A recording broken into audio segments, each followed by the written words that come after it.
நான் பல் துலக்குகிறேன், நீ பாத்திரங்களை புதுப்பிக்கிறாய். நான் செய்தித்தாளில் செய்திகளை சேகரிக்கிறேன், நீ வீட்டில் குப்பைகளை பெருக்குகிறாய். நான் உடலை சுத்தம் செய்கிறேன், நீ ஆடைகளின் அழுக்குகளை பிரித்துக் கொண்டிருக்கிறாய். நான் பசியார வயிற்றை நிரப்புகிறேன், நீ பாத்திரங்களில் நீரை நிரப்புகிறாய். நான் அலுவலகம் கிளம்புகிறேன், நீ பிள்ளைகளை சீருடையில் அனுப்பிவிட்டு என் முறைக்காக காத்திருக்கிறாய். நான் இரவு வீடு திரும்புகிறேன், நீ இன்னும் திரும்பவில்லை சமையலறையிலிருந்து. நான் தூங்கச் செல்கிறேன், நீ கதவின் தாழ்பாள்களையும் எரியும் மின்விளக்குகளையும் பிள்ளைகளின் போர்வைகளையும் சரிபார்த்து விட்டே வந்து படுக்கையில் விழுகிறாய். ஒவ்வொரு ஞாயிற்றுக்கிழமையும் ஒவ்வொரு பண்டிகையும் எங்களுக்கு ஓய்வு நாட்கள், உனக்கு உறவு வீட்டு விழாக்களில் எங்களிடத்தில் நீ, கல்வி கூடங்களில் கேள்விகளுக்கான பதிலாய் நீ, சோக நிகழ்வுகளிலும் கண்ணீர் சிந்தியபடி நீ, எங்களின் பிரதிநிதியாக கோவில்களிலும் நீ.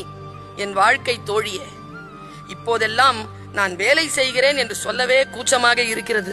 கடந்த பொழுதில் உன் ஒற்றை பதிலால் புள்ளி விவரம் சேகரிக்க வந்த அரசு ஊழியர் உன்னிடம் கேட்டார், வேலை பாக்குறீங்களாமா?